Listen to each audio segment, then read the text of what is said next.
So guys, what's up? Welcome back to the channel. And in this video, we are going to discuss the RTP May 2024 for law. Law के लिए जो RTP May 2024 release हुई थी, उसमें जितने भी case scenarios थे वो हम डिस्कस करने वाले हैं, और जो भी डिस्क्रिप्टिव क्वेश्चंस आईसीआई ने लिखे थे वो भी हम डिस्कस करने वाले हैं। ठीक है।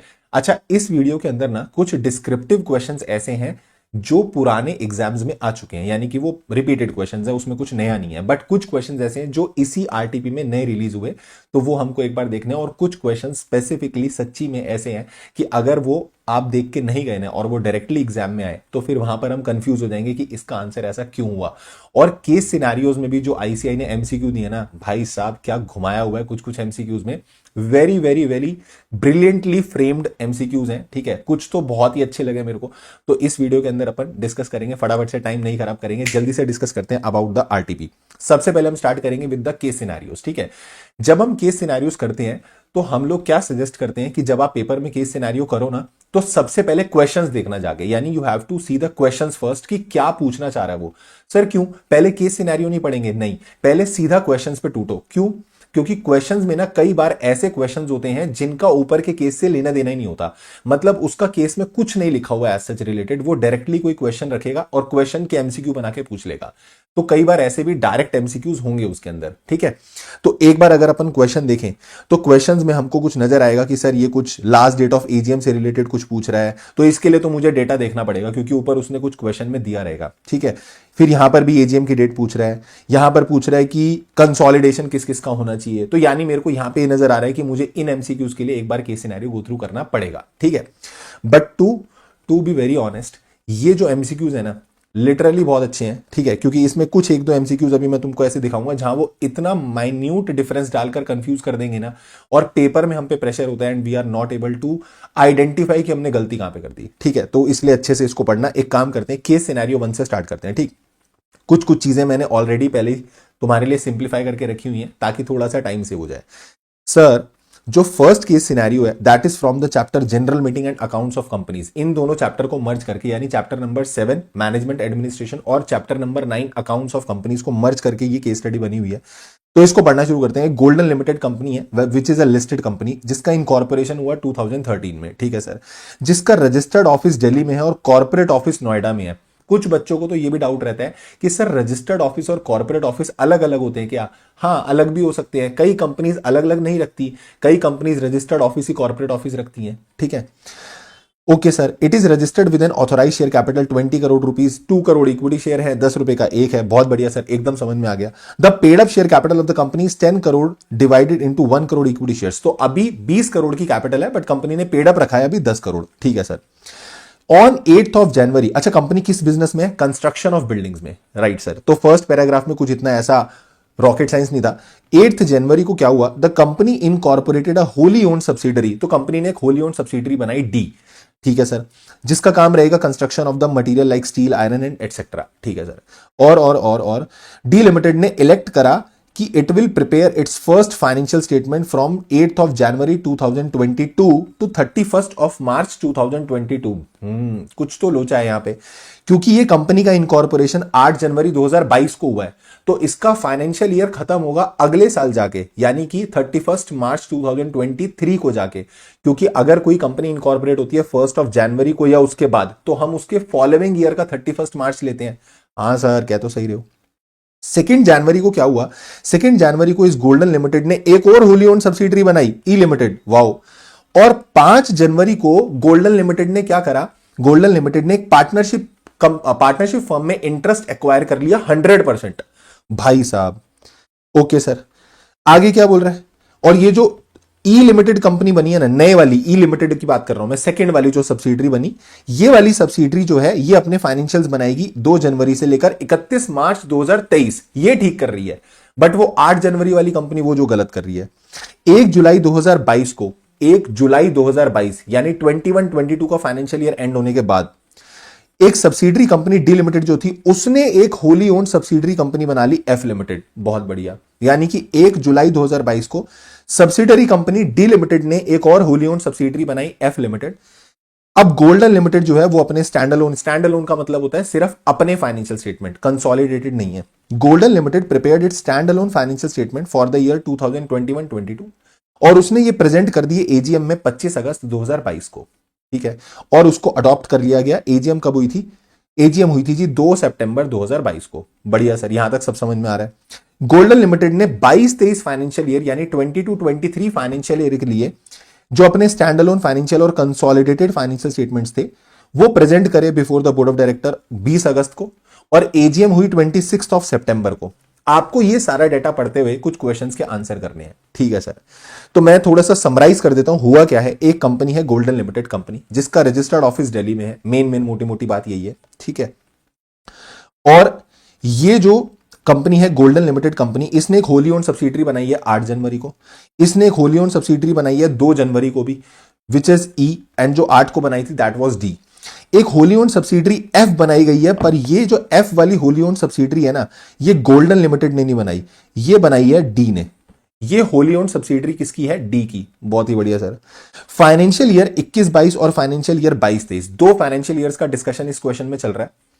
फाइनेंशियल ईयर 21-22 एंडेड ऑन 31 मार्च 2022, जिसकी एजीएम हुई है 2 सितंबर 2022 को।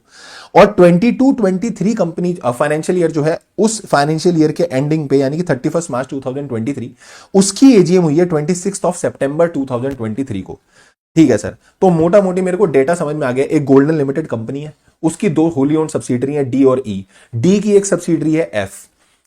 एक फाइनेंशियल ईयर चल रहा है 21-22, एक फाइनेंशियल ईयर चल रहा है 22-23, ठीक है, ठीक है सर। 21-22 वाले की एजीएम हुई है 2 सितंबर 2022 को, 22-23 वाली की एजीएम हुई है 26 सितंबर 2023 को, राइट सर। अब सवाल क्या पूछना चाहता है आपसे, क्वेश्चन पहला आ रहा है, what is the last date for conducting AGM for E limited. E limited के लिए लास्ट डेट क्या होगी एजीएम कंडक्ट करने की? पहले तो जरा सुनो, ई लिमिटेड कौन था सर? ई लिमिटेड थी wholly owned subsidiary company of golden, ठीक है। ई लिमिटेड का इनकॉर्पोरेशन कब हुआ था सर? जो ई लिमिटेड है ना, उसका इनकॉर्पोरेशन हुआ था 2 जनवरी 2022, ठीक है। तो अगर इसका 2 जनवरी 2022 को इनकॉर्पोरेशन हुआ है, तो यानी इसका फाइनेंशियल ईयर एंड होगा 31 मार्च 2023 को, राइट। और जब 31 मार्च 2023 को इसका फाइनेंशियल ईयर एंड होगा, तो ये कंपनी बनी है 2 जनवरी 2022 को।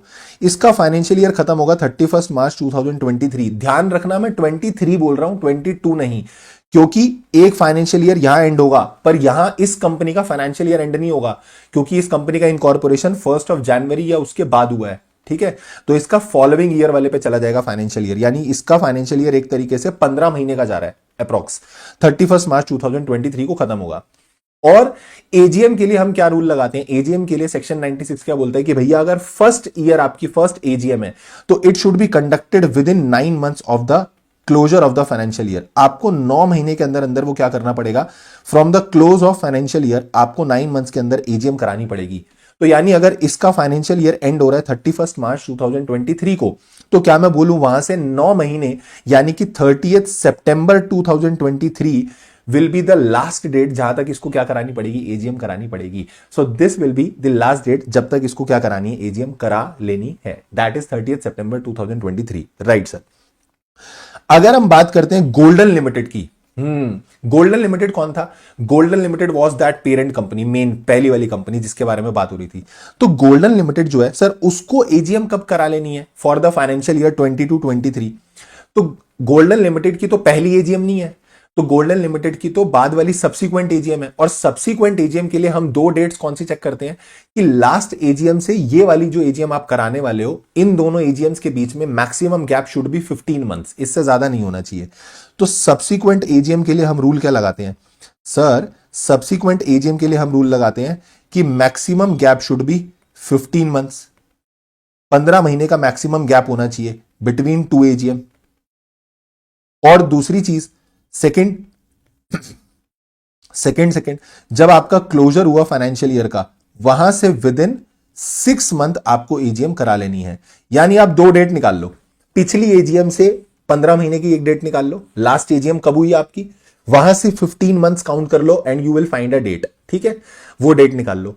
दूसरा, जब आपका फाइनेंशियल ईयर क्लोज हुआ, तो क्लोजर से आप 6 मंथ्स की एक डेट निकाल लो। फाइनेंशियल ईयर क्लोज कब हुआ है? 31 मार्च 2023। तो यहां से 6 मंथ की डेट आएगी 30 सितंबर 2023, करेक्ट है। करेक्ट है सर। ये गोल्डन लिमिटेड ने अपनी 21-22 वाली एजीएम कब कराई थी सर? इसने अपनी 21-22 वाली एजीएम कराई थी 2 सितंबर 2022 को।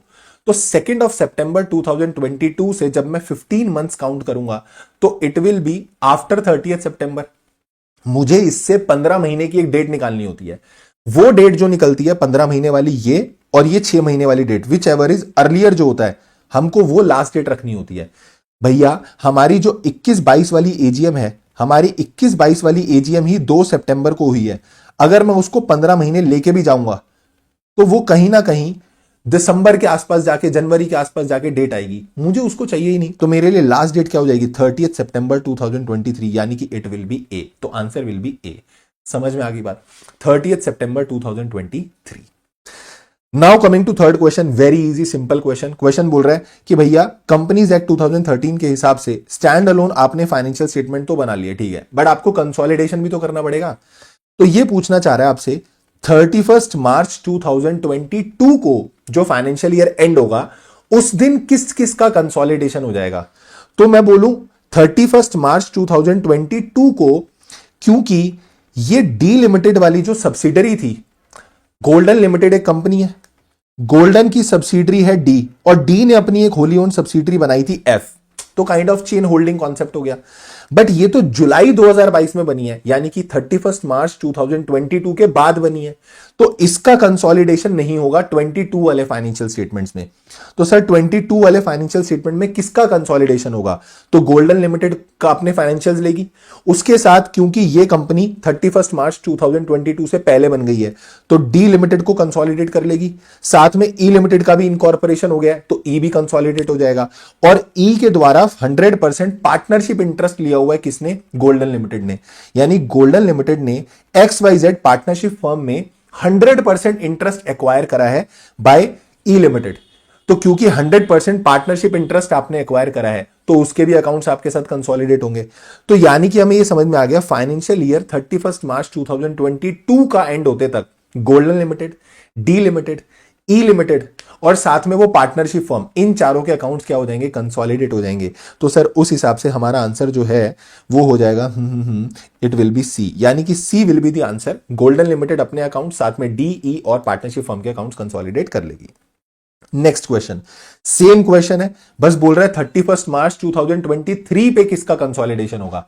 तो इस बीच में तो वो एफ वाली कंपनी भी इनकॉर्पोरेट हो गई थी, तो यानी इसका आंसर रहेगा आपका डी। गोल्डन लिमिटेड भी, D, E, F and partnership firm सबके अकाउंट्स क्या हो जाएंगे? कंसोलिडेट हो जाएंगे। ठीक है, last option, last question, please select which is the correct option, which is the most correct statement. Golden Limited had given the notice for holding AGM in Mumbai on Monday 26th of September 2023। एक minute रुको रुको रुको रुको। पहली बात तो ये question कौन से वाले एजीएम की बात कर रहा है? 22-23 या 21-22? Sir this is talking about the financial year 22-23 जिसकी एजीएम हुई थी, जिसकी एजीएम हुई थी, ऊपर क्वेश्चन में डेट दी हुई है, इसकी एजीएम सर इन्होंने कराई थी 26 सितंबर की, इसकी एजीएम हुई थी 26 ऑफ सितंबर 2023। तो क्वेश्चन पूछना चाह रहा है बताओ कि कहां नोटिस दिया जाएगा, कैसे, कहां पर एजीएम होनी चाहिए। तो गोल्डन लिमिटेड ने नोटिस दिया होगा एजीएम कराने के लिए मुंबई में। मुंबई में क्यों एजीएम कराएंगे भाई?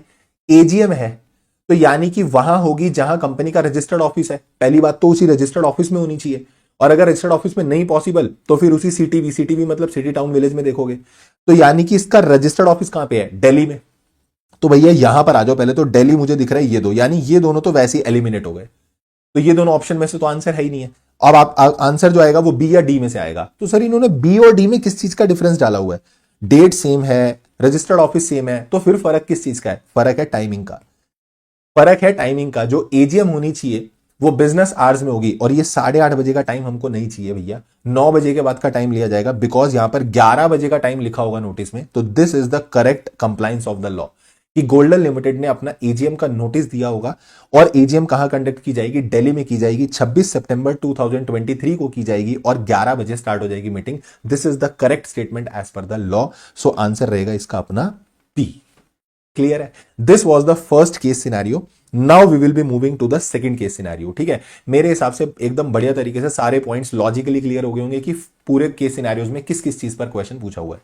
रेस्ट उसके बाद भी कोई भी प्रॉब्लम लगे तो कमेंट में डाल देना कि सर ये वाला पॉइंट हमको और एक बता दो, या कुछ भी और रहे तो कमेंट में डाल देना। बट अब आगे वीडियो बढ़ाने से पहले यहां तक तो आई क्यों ना, तो फटाफट से वीडियो को लाइक कर दो, ठीक है, और चैनल को सब्सक्राइब कर देना। और डिस्क्रिप्शन में तुमको व्हाट्सएप ग्रुप का एक लिंक मिल जाएगा, और उस व्हाट्सएप ग्रुप के लिंक को क्लिक करके व्हाट्सएप ग्रुप में ज्वाइन हो जाना, ताकि उसमें कोई नोट्स या कोई अपडेट्स होता है तो वो तुमको वहां पे मिल जाएगा। टेलीग्राम चैनल का भी लिंक उसमें रहेगा, ठीक है। चलो, केस सिनेरियो 2 जो है, this is all about FEMA and world class case scenario. बढ़िया एकदम मस्त वाला केस सिनेरियो लगा मुझे। अच्छी अच्छी चीजें इसके अंदर डिस्कस हुई हैं, अच्छे अच्छे क्वेश्चंस। इसके अंदर एक क्वेश्चन बड़ा प्यारा मुझे लगा, वो बहुत अच्छा क्वेश्चन है, अभी उसको पढ़ते हैं। सर थोड़ा सा समरी बताओ क्या है, इसको समराइज ही देखते हैं जरा पहले डायरेक्टली। एक कोई बाहर की कंपनी है यूएसए की, जिसका नाम है OMX सॉफ्टवेयर आईएनसी, ठीक है। इसकी एक होली ओन्ड सब्सिडरी है जिसका नाम है OMX सॉफ्टवेयर प्राइवेट लिमिटेड, जो इन्होंने इंडिया में खोली, ठीक है सर। और इसका रजिस्टर्ड ऑफिस इन्होंने कहां पे रखा, बैंगलोर में, राइट सर। इस कंपनी में, इंडिया वाली जो कंपनी है, इसमें 3 डायरेक्टर्स हैं, रजत, शुभम और पीटर, ठीक है। So there are 3 directors in the Bangalore वाली जो कंपनी है, यानी कि OMX सॉफ्टवेयर प्राइवेट लिमिटेड। और 3 डायरेक्टर्स रजत, शुभम, पीटर जो हैं, इनमें से रजत और शुभम जो हैं दे आर द रेजिडेंट, और पीटर जो है वो नॉन रेजिडेंट है, ठीक है। ये जो पीटर बंदा है ना, ये उस फॉरेन कंपनी में भी डायरेक्टर है, यानी वो जो foreign company which is incorporated outside India, उसमें भी ये डायरेक्टर है। कौन, पीटर, ठीक। This is the summarised form of this first paragraph, clear. अब सेकंड पैराग्राफ में इन्होंने क्या किया हुआ है, ये पूरी टाइमलाइन बनाई हुई है, इसको मैं समझा देता हूं ऐसे। ऑल टुगेदर कहानी घूम रही है रजत के पास, ठीक है। अब रजत ने क्या करा, सुनते हैं आराम से। This is the financial year 21-22, ये रहा फाइनेंशियल ईयर 21-22 की मैं बात कर रहा हूं। फाइनेंशियल ईयर 21-22 में क्या हुआ, 2 नवंबर को, 2 नवंबर 2021 को रजत जो है वो इंडिया छोड़ के गया। सर क्यों गया, इंडिया छोड़ के गया फॉर द बिजनेस, अपने बिजनेस को देखने के लिए, क्योंकि बाहर उसका कोई बिजनेस चल रहा है, तो वो बाहर वाले बिजनेस के लिए चला गया, यानी वो OMX सॉफ्टवेयर आईएनसी में वहां का बिजनेस देखने चला गया। तो मैं बोलूं कि 2 नवंबर 2021 को ये बंदा बिजनेस पर्पस के लिए बाहर गया, तो जिस दिन आपने इंडिया छोड़ा for the purpose of business, तो यू विल बिकम PROI, आपका स्टेटस कन्वर्ट हो गया PROI पे, you will become person resident outside India. हाँ सर। फिर उसके बाद क्या हुआ, 12 फरवरी को यह बंदा वापिस आया, पर क्यों आया, अपनी फैमिली से मिलने। 12 फरवरी को यह बंदा वापिस आया, क्यों आया सर, अपनी फैमिली से मिलने। और 26 फरवरी को फिर दोबारा चला गया यूएस से बिजनेस के पर्पस से ही, तो यानी ये PROI ही रहा। हाँ सर। तो जब 12 फरवरी को ये आया तो किस पर्पस के लिए आया सर, ये आया फॉर द पर्पस ऑफ कि उसको अपनी फैमिली से मिलना है, और 26 फरवरी को दोबारा चला गया। यानी मैं बोलूं जहां फाइनेंशियल ईयर एंड हुआ, ये बंदा कहीं ना कहीं अभी PROI ही है, क्लियर है। हाँ सर, दोबारा बिजनेस के लिए जा चुका है इस दिन, तो he is again PROI। Financial year 21-22 के एंड पे ये बंदा कौन है, ये बंदा है सर PROI। तो मुझे इतना पढ़ के समझ में आ गया, फाइनेंशियल ईयर 21-22 के एंड पे, यानी कि 31 मार्च 2022 को ये भाई साहब जो है, ये क्या है, PROI। Okay sir. फिर क्या होता है, फिर आता है फाइनेंशियल ईयर, फिर आता है फाइनेंशियल ईयर 22-23, और ये भैया 25 अगस्त 2022 को दोबारा आ जाते हैं इंडिया में। अब क्यों आते हैं, यहां ये पर्पस नहीं लिखा कि ये बंदा इंडिया क्यों आया। 25 अगस्त 2022 को जब ये इंडिया आया, no purpose is being written कि ये क्यों आया, और ये आया और फिर ये यहीं रहा इंडिया में, बस ऐसा लिखा हुआ है। And he stayed in India for the whole year, यानी पूरे ईयर तक वो यहीं पर ही रहा, क्लियर है। शॉर्ट ये पैराग्राफ देख के क्लिक कर गया हुआ कि कहीं ना कहीं रेसिडेंशियल स्टेटस का क्वेश्चन आने वाला है, ठीक है, ठीक है, देख लेंगे। सो OMX सॉफ्टवेयर प्राइवेट लिमिटेड, इसने कंसल्टेंसी सर्विस भी ली है, ठीक है, बाहर से। किस चीज के लिए ली है कंसल्टेंसी, सॉफ्टवेयर डेवलप कराने के लिए। और इन भैया ने, रजत भैया ने यूएसए में 27 अप्रैल 2022 को एक रेसिडेंशियल प्रॉपर्टी खरीदी थी। इसमें सबसे ज्यादा इंपॉर्टेंट इज दिस डेट। रजत ने जिस दिन ये प्रॉपर्टी खरीदी है ना, वो डेट बहुत इंपॉर्टेंट है, क्योंकि उसी से ये आंसर बनने वाला है, ठीक है। अब आपको बताना है क्वेश्चंस कि क्या क्या आपको लगता है इन क्वेश्चंस के आंसर आपको करने हैं, ठीक है। फर्स्ट क्वेश्चन आ रहा है सबसे पहले तो, रेसिडेंशियल स्टेटस ही, वो बोल रहा है बताओ रजत का रेसिडेंशियल स्टेटस क्या होगा। अब मेरी बात ध्यान से सुनना, ये बंदा 21-22 में बिजनेस के लिए गया 2 नवंबर को, फिर 12 फरवरी को वापस आया, पर 26 को फिर बिजनेस के लिए चला गया। तो मैं बोलूं इस साल के लिए तो वो PROI था, यानी he was a non resident person resident outside India. ये तो क्लियर है? हाँ बिल्कुल क्लियर है सर, बिल्कुल क्लियर है सर, क्योंकि जिस दिन आप बिजनेस पर्पस के लिए गए उसी दिन आप क्या बन जाओगे? PROI। उसके बाद मैं बोलूं, जब ये बंदा यहां 25 अगस्त को इंडिया में आया, 25 अगस्त को इंडिया में आया, तो इसके बाद ये पूरा टाइम इंडिया में रहा। हाँ सर। जब हम नंबर ऑफ डेज चेक करते हैं तो we use to check the number of days of the previous financial year. हाँ सर।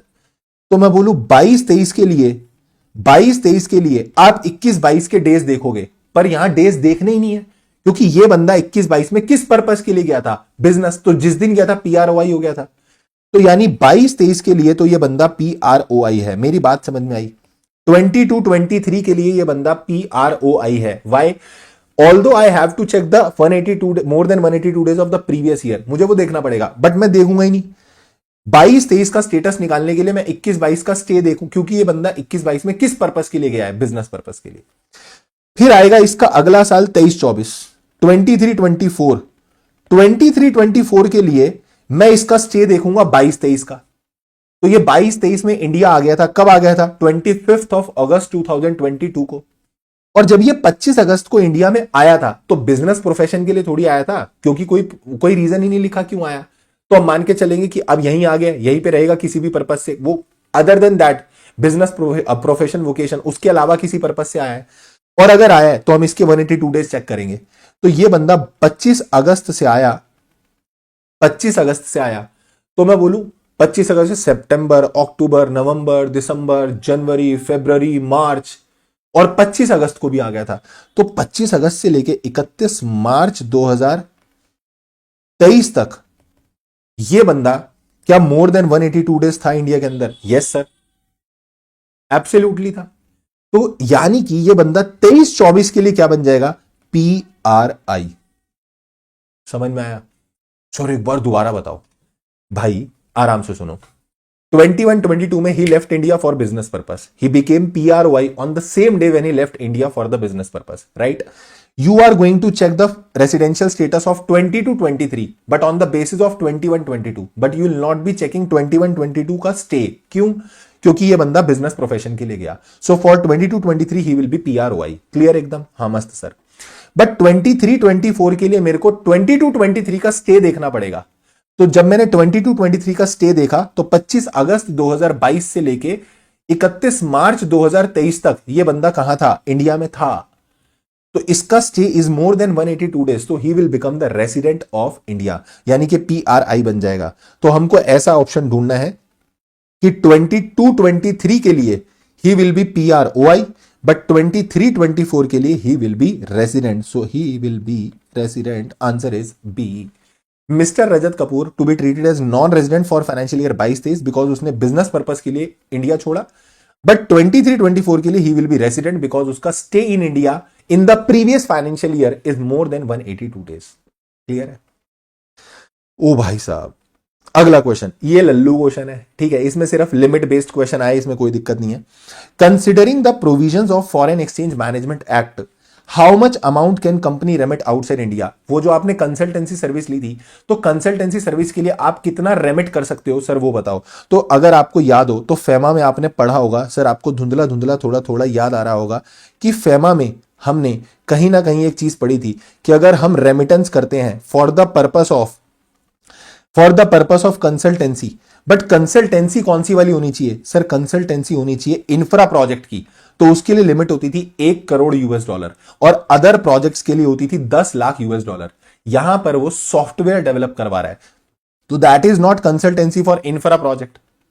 तो limit will be $10 lakh for per project, यानी कि इसका आंसर आपका रहेगा 10 लाख वाला, ये ए ऑप्शन। क्लियर है? क्लियर है सर, मस्त एकदम। अगला क्वेश्चन जिसके लिए मैं इस MCQ की केस सिनेरियो की तारीफ कर रहा था, that is the brilliant question. Question पढ़ो जरा। बोल रहे बताओ कि वो जो रेसिडेंशियल प्रॉपर्टी मिस्टर रजत ने USA में खरीदी है, इसके लिए कौन सी स्टेटमेंट आप बोलोगे करेक्ट है? तो आपको ऐसा लगेगा मिस्टर रजत ने इंडिया के बाहर रेसिडेंशियल फ्लैट खरीदा, मतलब प्रॉपर्टी खरीदी है, तो सर ये तो कैपिटल अकाउंट ट्रांजैक्शन हो जाएगी ना, बाहर एसेट लायबिलिटीज का स्टेटस चेंज हो गया उसका। तो आपको लग रहा होगा this is a capital account transaction, आप घटाघट इस पे आंसर लगा दोगे डी, और आईसीआई घटाघट इसको काट देगा। अरे सर क्यों, डी क्यों नहीं होगा? कैपिटल अकाउंट ट्रांजेक्शन ही तो होगा, करंट अकाउंट ट्रांजेक्शन थोड़ी होगा ये। तो आपको लग रहा है करंट अकाउंट ट्रांजेक्शन है, नहीं, ये करंट अकाउंट ट्रांजेक्शन भी नहीं है। सर ਤੁਸੀਂ ਕੀ ਕਹਿਣਾ ਚਾਹੁੰਦੇ ਹੋ? ਅਸੀਂ ਇਹ ਕਹਿਣਾ ਚਾਹੁੰਦੇ ਹਾਂ कि ये कैपिटल अकाउंट ट्रांजेक्शन भी नहीं है और ये करंट अकाउंट ट्रांजेक्शन भी नहीं है। क्या बोला तूने? एक बार दोबारा बोलना सर। ये करंट अकाउंट ट्रांजेक्शन भी नहीं है, ये कैपिटल अकाउंट ट्रांजेक्शन भी नहीं है। अरे पर सर क्यों? आओ, क्योंकि इसने जो प्रॉपर्टी खरीदी है वो खरीदी है 27 अप्रैल 2022 को, ठीक है, यानी ये वाली डेट आपकी आएगी फाइनेंशियल ईयर 22-23 के बीच में। हाँ, ये वाली फाइनेंशियल ईयर 22-23 के बीच में डेट आएगी। Yes sir, yes sir, yes sir. और 22-23 के लिए तो भाई तुम PROI थे। हाँ, अभी पढ़ा था 22-23 के लिए तो हम PROI थे। तो PROI अगर इंडिया के बाहर ही कोई एसेट खरीद रहा है, तुम्हें क्या करना? क्या वो करंट अकाउंट में आएगा? नहीं। क्या वो कैपिटल अकाउंट में आएगा? नहीं। अबे कैपिटल अकाउंट ट्रांजैक्शन तब होता था जब PRI इंडिया के बाहर एसेट लाइबिलिटीज का स्टेटस चेंज हो, या PROI का इंडिया में एसेट लाइबिलिटीज का स्टेटस चेंज हो। हाँ सर, हाँ सर, ऐसा ही तो होता था। ऐसा ही तो पढ़ा था भाई, ऐसा ही तो पढ़ा था। इधर तो आओ, ये तो रहा, ऐसा ही तो पढ़ा था। What is current account transaction capital? Capital account transaction तब बोलते थे asset liabilities including contingent liability PRI की चेंज हो इंडिया के बाहर, और PROI की इंडिया के अंदर चेंज हो। ये तो PROI है और इंडिया के बाहर ही एसेट खरीद रहा है, तो भाई तुम्हें क्या करना?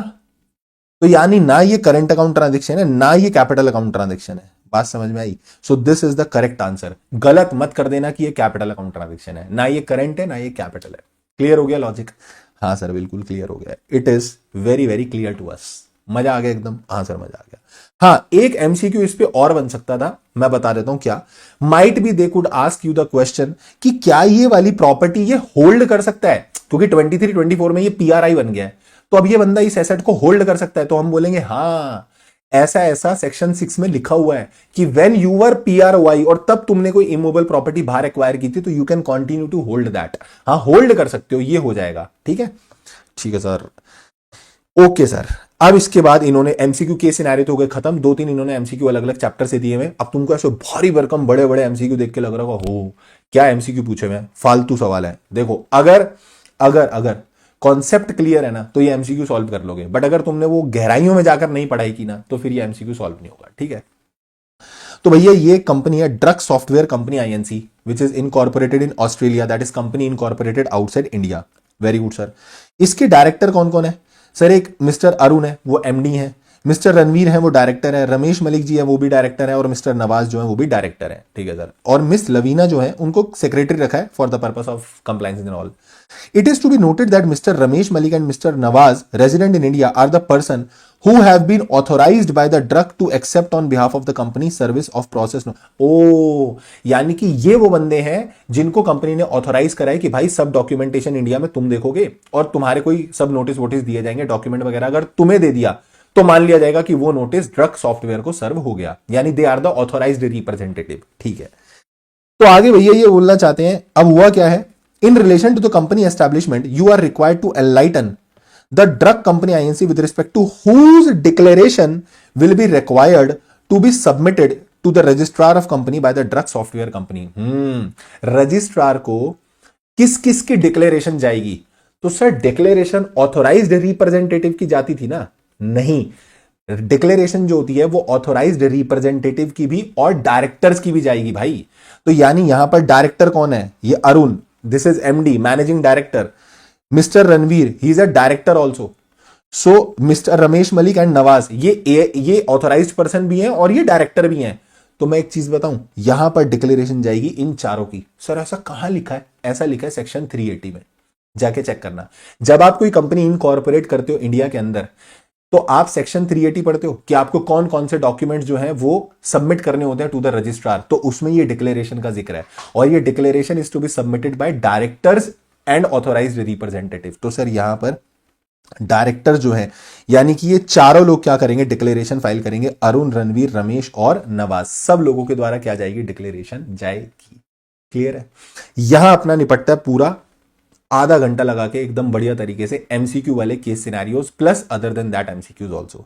अब अपन मूव करते हैं टुवर्ड्स द डिस्क्रिप्टिव क्वेश्चन। ठीक है, कुछ कुछ क्वेश्चंस मैंने बोला था रिपीटेड है, कुछ क्वेश्चंस नहीं है, बट पढ़ेंगे अच्छे से कि क्वेश्चन में क्या लिखा हुआ है। First question is Ram private limited is the holding company of Lakshman private limited. Ram जो है वो होल्डिंग कंपनी है लक्ष्मण की। Okay okay okay. As per the last P&L account Lakshman private limited का टर्नओवर 1.8 CR है। Okay, and paid up share capital was 80 lakh. Wow, दिमाग की घंटी बज जानी चाहिए, स्मॉल कंपनी पे क्वेश्चन लेके जाएगा। The company secretary of the company, board of director चाहते हैं कि हमको स्मॉल कंपनी का स्टेटस मिल जाए, जबकि कंपनी सेक्रेटरी साहब जो है वो ये बोल रहे हैं कि ओ आपको स्मॉल कंपनी का स्टेटस नहीं मिलेगा। हमने पूछा भाई क्यों नहीं मिलेगा, तो बोल रहे हैं आप खुद ढूंढो, in the light of above fact company law लगाओ और बताओ क्या कंपनी सेक्रेटरी की कंटेंशन करेक्ट है या गलत है। एब्सोल्युटली करेक्ट है। पूछो क्यों? सर, जब हम स्मॉल कंपनी की डेफिनेशन पढ़ते हैं तो स्मॉल कंपनी के लिए we use to check the limit of 4 crore and 40 crore. तो हम तो 4 और 40 की लिमिट देखते हैं। 4 और 40 की, हाँ 4 और 40 की लिमिट देखते हो ना। पेड अप शेयर कैपिटल आप 4 करोड़ रखते हो और turnover of the preceding financial year 40 crore देखते हो, और इन दोनों के बीच में एंड है, यानी दोनों क्राइटेरिया फुलफिल होने चाहिए। तो सर हो तो रहे हैं, ये दोनों लिमिट इस लिमिट के अंदर है, 80 लाख और 1.8 CR। ऑल्दो आपकी पेड अप शेयर कैपिटल और टर्नओवर लिमिट्स इन लिमिट्स के अंदर आ रही है, but still you can not be categorised as a small company. Why? क्योंकि एक्सेप्शन में लिखा हुआ है कि स्मॉल कंपनी होल्डिंग सब्सिडरी नहीं बन सकती। यानी if a company is a holding company और subsidiary company, then that company can never be a small company. तो इसीलिए यहां पर ये राम प्राइवेट लिमिटेड जो है, इवन इफ क्राइटेरिया फुलफिल हो रहा है, लिमिट्स फुलफिल हो रही है, बट फिर भी आप स्मॉल कंपनी का स्टेटस नहीं ले सकते। तो सिंपल क्वेश्चन था, मुझे लग रहा है इतना कोई आफत वाला क्वेश्चन नहीं था। ठीक है, क्वेश्चन नंबर 12 पढ़ते हैं। बढ़िया क्वेश्चन है, अच्छा क्वेश्चन है, और ये एक बार तो एग्जाम में आने वाला है बहुत जल्दी। ठीक है, हो सकता है हाल फिलहाल के अटेम्प्ट में ये आने वाला है। Prakash and some of his friends are members of Focus Limited, एक कंपनी जिसका नाम है फोकस लिमिटेड। ठीक है, पब्लिक कंपनी है। Wow, a company with a paid up share capital of 1 crore. ओ यानी इस कंपनी की पेड अप शेयर कैपिटल कितनी है? 1 करोड़ रुपए। बहुत ही बढ़िया sir. They all intended to propose a resolution. भाई साहब, ये लोग अपना एक रेजोल्यूशन मूव करवाना चाहते हैं कमिंग जनरल मीटिंग के अंदर, और इनका सीपी दिल्ली में, यानी कि कनॉट प्लेस में दिल्ली में इनका क्या है? रजिस्टर्ड ऑफिस है। बहुत ही बढ़िया भैया, बहुत ही बढ़िया एकदम। तो क्या चाह रहे हो आप? आपसे ये पूछना चाह रहे हैं काइंडली प्रोवाइड द गाइडेंस। तुम लोग गाइड करो किसको? प्रकाश को और उसके फ्रेंड्स को, कि कितनी पेड अप शेयर कैपिटल इनके पास होनी चाहिए कि ये लोग अपना एक रेजोल्यूशन मूव करवा पाए। तो सर इसके लिए लगता है सेक्शन नंबर 111 यानी कि 111 section 111 of the companies act 2013, और वो दो चीजों के लिए बात करता है। पहली चीज वो क्या बात करता है? अगर कंपनी कुछ मैटर्स पे डिस्कशन करने वाली, यानी कुछ रेजोल्यूशंस पास होने वाले हैं या फेल होने वाले हैं, एज द केस में भी, मतलब रेजोल्यूशंस मूव करेंगे, उन्हीं चीजों, मतलब वो तो जो कंपनी ने रखा कि भैया मेरे को इन चीजों पे रेजोल्यूशन करवाना है, ठीक है, वो तो है। हम अपना एक रेजोल्यूशन मूव करवाना चाहते हैं, तो उसके लिए सेक्शन 111 लगता है।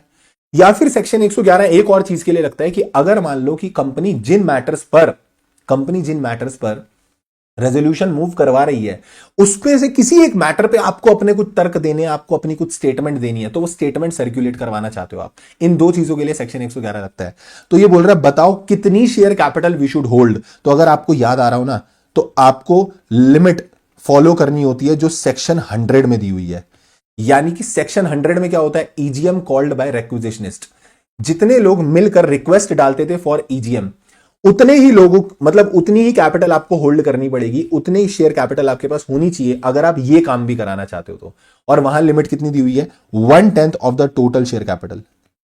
1/10 of the total share capital, यानी अगर मैं बोलूं 1 करोड़ की कैपिटल इस कंपनी की है, तो अकॉर्डिंग टू दैट आपकी कैपिटल कम से कम 10 लाख की होनी चाहिए। At least 10 lakh capital you should hold to ask the company कि भैया हमारा भी रेजोल्यूशन मूव कराओ। तो कम से कम 10 लाख की कैपिटल इनको होल्ड करनी पड़ेगी। समझ में आ गया? Second, what are the other requirements that the Prakash and his friend need to keep in mind. और प्री रिक्वाइसाइट्स क्या होते हैं, यहां पर आपको लिखना पड़ेगा। डायरेक्ट क्वेश्चन है, इसमें कुछ नया नहीं है। प्री रिक्वाइसाइट्स क्या होते हैं? सर वो जो हम जो ये रिक्वेस्ट डाल रहे हैं, इस रिक्वेस्ट की कॉपी साइंड होनी चाहिए, सबमिट करनी पड़ेगी आपको आरओ पे, आरओ मतलब रजिस्टर्ड ऑफिस पे सबमिट करनी पड़ेगी, वो कहां पे है, दिल्ली में, ठीक है। इट मस्ट बी साइंड होनी चाहिए। और अगर रेजोल्यूशन वाला मैटर है तो एटलीस्ट 6 हफ्ते पहले आपको ये सबमिट करना पड़ेगा। अगर सिर्फ स्टेटमेंट आप देना चाहते हो तो 2 हफ्ते पहले भी आप दोगे तो चलेगा, ठीक है। तो वो सारे प्री रिक्वाइसाइट आपको दिखेंगे। ये 12th क्वेश्चन का आंसर है ना, ये रहा, देखो ये रहा। सो अदर रिक्वायरमेंट्स कि आपको 2 और more copies of the requisitionist contain the signature of all requisitionist, सबके साइन हो जाएंगे, ठीक है। तो यहां प्रकाश एंड उसके फ्रेंड सब लोग साइन करेंगे। रिक्विजिशनिस्ट जो है वो क्या करेंगे, इस रिक्विजिशन को सीपी यानी कि रजिस्टर्ड ऑफिस दिल्ली में क्या करेंगे, इसको सबमिट करेंगे। ओके सर, रेजोल्यूशन का केस है तो कम से कम 6 हफ्ते पहले आप क्या कर देना, सबमिट कर देना। बट अगर स्टेटमेंट वाला केस है तो कम से कम 2 हफ्ते पहले सबमिट कर देना। और जितने भी आप ये फालतू के खर्चे कंपनी के तुम करवा रहे हो तो उसके लिए आपको एक reasonable amount, sufficient amount submit कराना पड़ेगा कंपनी के पास, ताकि कंपनी उस खर्चे से वो आपकी रिक्वेस्ट जो है उसको मीट कर सके। तो these are the valid prerequisites, ये आपको फॉलो करने पड़ेंगे। Clear clear clear clear sir. Now coming to question number 13, mark कर लो, ये बहुत जल्दी एग्जाम में आने वाला है, ठीक है। PQR private limited operates as a manufacturing company, manufacturing company है, generating a turnover of 150 crore, तो इसका टर्नओवर है 150 करोड़। प्राइवेट कंपनी है, ध्यान रखना प्राइवेट कंपनी, और इसका आउटस्टैंडिंग लोन है 75 करोड़ का, ठीक है सर।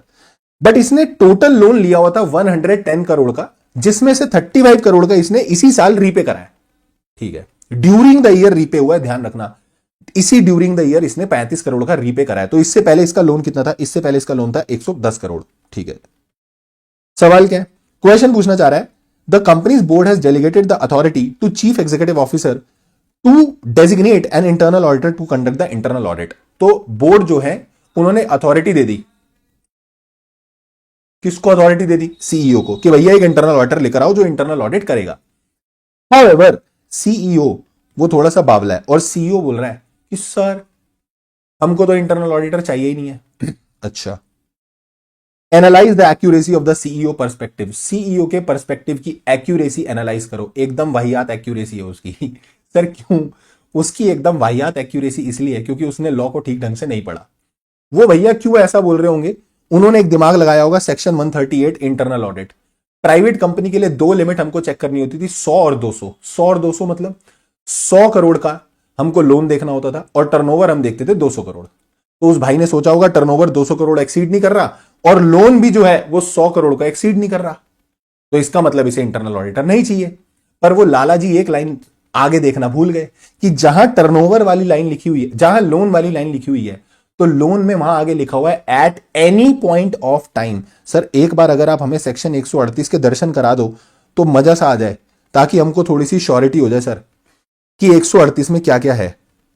तो 138 के अगर मैं तुम्हें एक बार दर्शन करा दूं ना, तो सही में ही मजा आ ही जाएगा, और 138 देख के तुमको याद आ ही जाएगा कि ऐसा ऐसा कुछ तो है, ऐसा ऐसा कुछ तो है, ऐसा ऐसा कुछ तो है।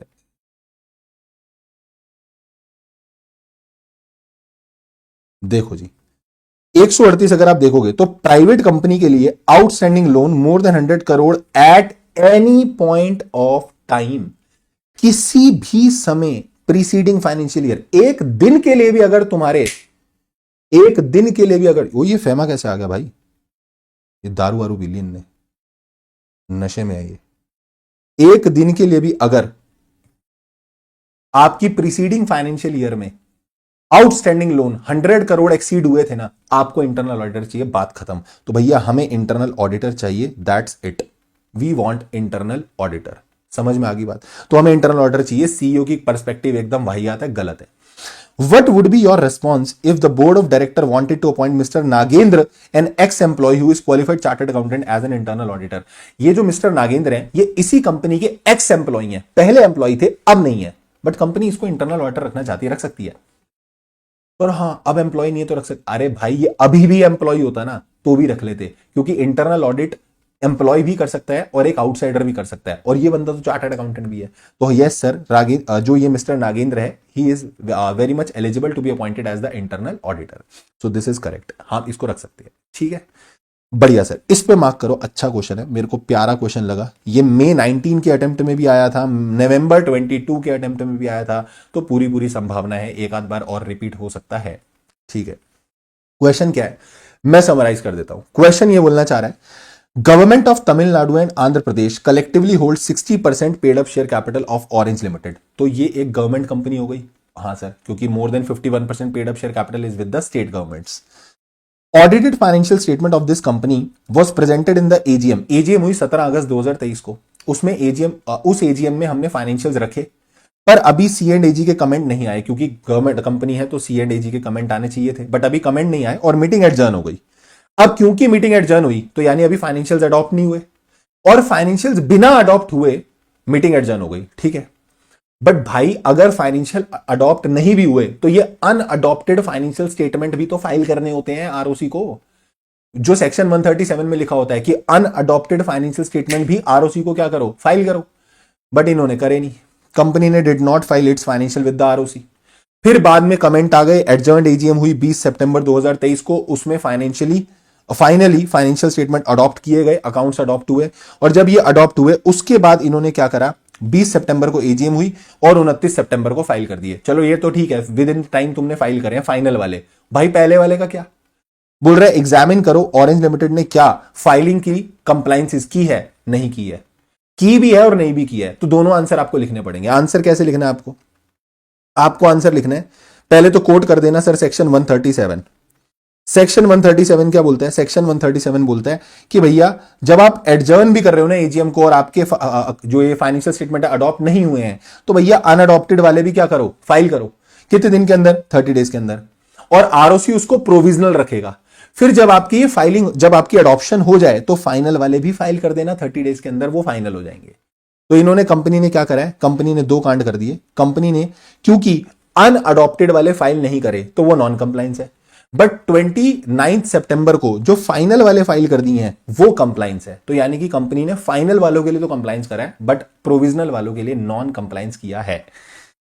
Okay sir, now coming to question number 15। Simple question है, एक company NOP limited, public company है, प्राइवेट नहीं है। Since its incorporation it engaged in the production of premium quality glass bottles. ठीक है, कंपनी का जो नेटवर्थ है, नेटवर्थ इज 90 करोड़। ठीक है सर, और टर्नओवर जो है वो 510 करोड़ है। नेटवर्थ या टर्नओवर में से कोई भी एक क्राइटेरिया फुलफिल होता है तो you become the eligible public company, तो आप पब्लिक से डिपॉजिट एक्सेप्ट कर सकते हो। तो इसका ये वाला जो क्राइटेरिया है सर, कौन से वाला क्राइटेरिया, इसका ये वाला क्राइटेरिया पूरा हो गया है। टर्नओवर 500 करोड़ से ज्यादा हो चुका है इसका। नेटवर्थ की लिमिट कितनी होती है, 100 CR, तो यहां 500 से ऊपर चला गया। तो company is proposed to accept deposits on 1 फरवरी 2024। ठीक है, कंपनी ने प्रपोजल दे दिया कि भैया हमें पब्लिक से डिपॉजिट एक्सेप्ट करनी है, और 1 फरवरी 2024 को एक्सेप्ट के लिए इन्होंने प्रपोज करा, और ड्यू डेट रहेगी 30 सितंबर 2028। जे का कर दिया सर, यहां पर थोड़ी सी गड़बड़ हो गई, क्योंकि maximum tenure can be 36 months. ये 36 महीने से ज्यादा हो रहा है। February, March, April and goes to September 2028। This will be more than 36 months. Minimum time gap 6 months का होता है डिपॉजिट्स का, मैक्सिमम 36 मंथ्स का होता है। ठीक है सर, यहां थोड़ा सा मामला गड़बड़ा गया। Furthermore the company has accepted a loan of 1.5 CR। ठीक है, from mister P Kishore who is a director, and the loan was to be repaid after 24 months. तो एक कोई बंदा है वो डायरेक्टर है, और उससे कंपनी ने लोन ले लिया 1.5 करोड़ का। 24 महीने के बाद कंपनी उसको रीपे करेगी। Company in its books of account record the receipt of loan as under non current liability. Company ने इसको डिपॉजिट में नहीं दिखाया, इसको नॉन करंट लायबिलिटी में दिखाया। Eight the time of advancing loan, ये मिस्टर पी जो था, इसने इस चीज की भी श्योरिटी दी थी कि मैं जो पैसे दे रहा हूं वो बोरोड फंड से नहीं दे रहा हूं। अब आपको क्वेश्चन क्या पूछ रहा है, पहला सिंपल क्वेश्चन है, मुझे पता है, whether company was eligible to accept deposit from public. Yes, eligible company की डेफिनेशन लिख देना।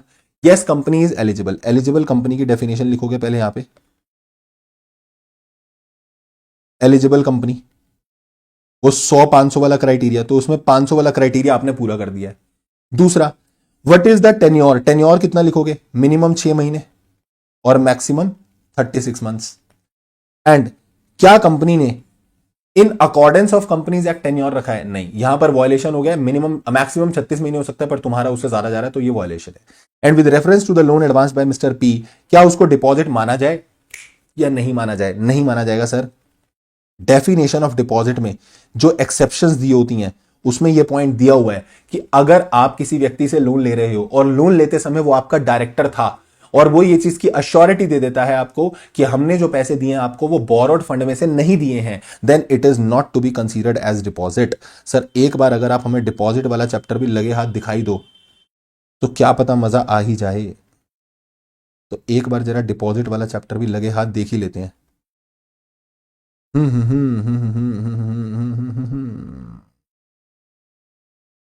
ये रहा देखो,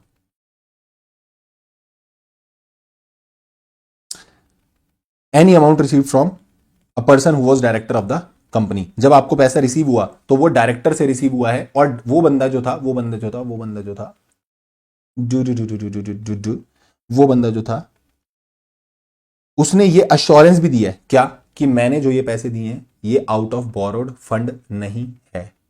क्लियर है? क्लियर है सर।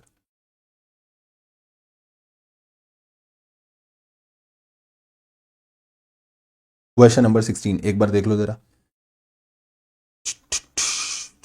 क्वेश्चन नंबर 15, तो यहां पर पहले इन्होंने वही लिख दिया पूरा क्राइटेरिया, ठीक है। कौन सा वाला क्राइटेरिया? एलिजिबल पब्लिक कंपनी वाला। उसके बाद आपका टेन्योर आ गया, टेन्योर मिनिमम वही 6 महीने, मैक्सिमम 36 महीने। हाउएवर किसी किसी केस में 6 महीने से भी कम हो जाता है, बट वो फिर भी इन एनी केस 3 महीने से कम नहीं जाएगा, वो सब मत लिखना, भले ही वो नहीं भी लिखोगे चलेगा, ठीक है। And last is in terms of this any amount receive from a person who is director of the company at the time of giving loan shall not be treated as deposit if such director furnishes to the company. एक return declaration दे देते हैं कि हमने ये out of borrowed fund आपको पैसे नहीं दिए हैं और कंपनी इसको डिस्क्लोज कर देती है in the board report.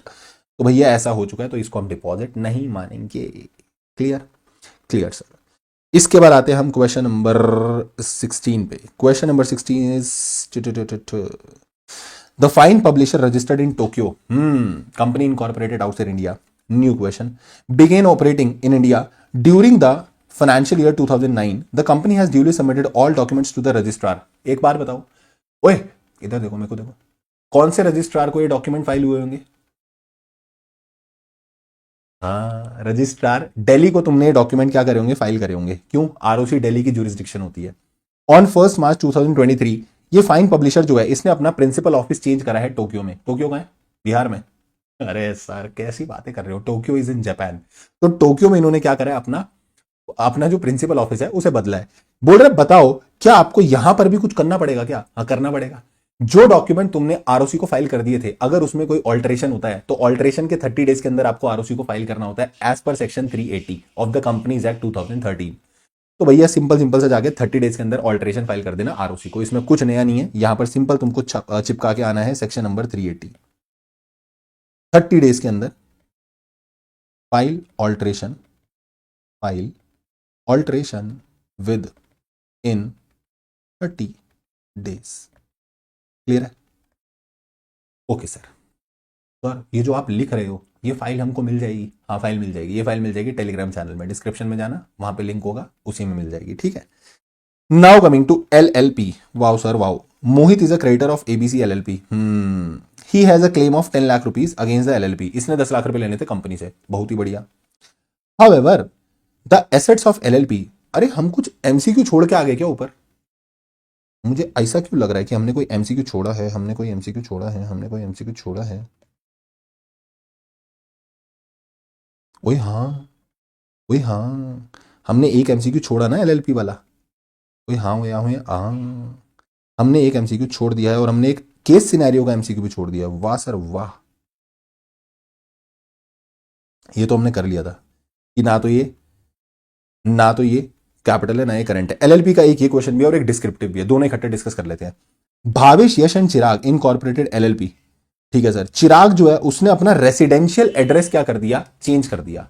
When he changed his residential address from this to this, तो ये बोल रहा है कि इसने आरओसी को बताया है on 20th of November. Change कब हुआ भैया? इसने चेंज करा है 16 नवंबर को और 20 नवंबर को आरओसी को बता दिया। नाउ यू शुड टेल कि कौन सी लास्ट डेट थी जब तक आरओसी को यह बताना चाहिए था। तो इस पर आपका लगेगा section number 25। Section 25 of the LLP act अगर आप देखोगे तो ये एलएलपी एक्ट का सेक्शन नंबर 25 आपको बोलेगा कि जब कोई बंदा जो पार्टनर है, डेजिग्नेट जो पार्टनर है, एलएलपी का पार्टनर है, उसके अगर ये सब चीजों में चेंज होता है, यानी कि अगर उसका बंदे का कोई नाम चेंज हो जाता है या एड्रेस चेंज हो जाता है, तो आपको 30 डेज के अंदर अंदर आरओसी को बताना होता है। तो 16 नवंबर को ये चेंज हुआ है, तो यानी कि 16 दिसंबर तक आपके पास टाइम है आरओसी को बताने का। This was a question of LLP. Right sir. आगे चलते हैं। एलएलपी का ये क्वेश्चन भी था। तो मोहित एक क्रेडिटर है एबीसी एलएलपी का, उसने क्लेम करा कि भैया मेरे को 10 लाख रुपए एलएलपी से लेने हैं। ओके सर, बट कंपनी की एसेट सिर्फ 7 लाख की है। नाउ मोहित वांट्स कि मैं एलएलपी के जो पार्टनर्स हैं उन्हें पर्सनली लायबल कर दूं, भाई तुम 3 लाख रुपए दो। अच्छा, मतलब वो तो बेवकूफ है ना। एलएलपी में एल का मतलब क्या होता है? एलएलपी में पहले एल का मतलब क्या होता है? अबे लिमिटेड। लिमिटेड मतलब जो पार्टनर्स हैं उनकी लायबिलिटी लिमिटेड है, तो वो 3 लाख रुपए तुम उनसे पर्सनली नहीं निकलवा सकते। LLP is the LLP is liable for that debt. So LLP is the only LLP is the only one who is liable for that debt. LLP है ना, तो LLP ही liable है, बंदे पर्सनली liable नहीं है। तो this is about that question. Now coming to question number 18. Yogveer Singh has a mango orchard at Manchanga village Bilaspur. वाह भाई वाह, इसके आम के खेत खलियान है। ऑर्चर्ड का मतलब होता है जहां पर एक प्लेस जहां पर आप प्लांटेशन एक्टिविटी करते हो, ट्रीज वगैरह लगाते हो, that is called orchard. The orchard has more than 100 mango trees. उस जगह पर 100 ट्रीज थे, 100 मैंगो के ट्रीज लगे हुए थे। योगवीर ने क्या करा, उसने वो ऑर्चर्ड बेचा, यानी वो लैंड बेची बेसिकली, और साथ में वो ट्रीज भी बेच दिए। बताओ क्या sale of tree will be considered as a immovable property? Yes. Why? क्योंकि as per general clause act sir, as per general clause act immovable property जो होती है, it includes land, benefits arising out of land, things attached to earth, ऐसा सब लिखते हैं, etcetera. और भी एक पॉइंट रहता है, अभी मेरे को इतना ही चाहिए, थिंग्स अटैच्ड टू अर्थ। और एक केस लॉ भी हुआ था सर, केस लॉ हुआ था Shantabai versus state of Bombay, जिस केस लॉ में सुप्रीम कोर्ट ने भी ये बोला था कि जो सेल ऑफ ट्रीज होता है ना, सेल ऑफ ट्री को भी आप क्या मानोगे, सेल ऑफ ट्री को आप मानोगे immovable property, because they are attached to the earth, rooted to the earth. तो इसीलिए क्या यहां वाले केस में भी सर ये sale of tree immovable property माना जाएगा? तो हम बोलेंगे yes, it will be considered as immovable property. Supreme court held that trees are attached to earth, trees are attached to earth, so it will be considered as a immovable property. Interpretation of statutes का direct question है कि वो statute को as a whole पढ़ना है, तो इसका principal समझाओ। तो it is a very direct question, ठीक है, बुक में सीधा सीधा दिया हुआ है कि हम कोई भी स्टैट्यूट पढ़ते हैं तो उसका एक फ्रेज नहीं पढ़ेंगे, उसको एंटायरिटी में पढ़ा जाता है, ठीक है। लाइक किसी एक सेक्शन में लिखा है कि आपको नोटिस देना है, ठीक है, उसका एक एग्जाम्पल भी दिया हुआ है बुक में, ये एग्जाम्पल दिया हुआ है कि आपको नोटिस देना है। सपोज किसी एक सेक्शन में लिखा कि you have to give a notice, तो आपको वो सेक्शन पढ़ के लगा कि अच्छा नोटिस देना है, तो मैं ओरल भी दे सकता हूं, रिटर्न भी दे सकता हूं। बट किसी दूसरे सेक्शन में लिखा हुआ है जाके कि notice is to be served, तो सर्व्ड वर्ड ये इंडिकेट कर रहा है भाई ओरली सर्व कैसे करोगे, तो सर्व्ड मतलब वो रिटर्न की बात कर रहा था। तो ऊपर एक फ्रेज पढ़ के मुझे इंटरप्रिटेशन आ रही थी कि रिटर्न दे दो, ओरल दे दो, बट दूसरा फ्रेज पढ़ने के बाद मुझे ये इंटरप्रिटेशन क्लियर हुई कि it should be given return only, oral नहीं जाएगा। तो मतलब आपको कोई भी लॉ पढ़ना होता है तो that should be red in the entirety.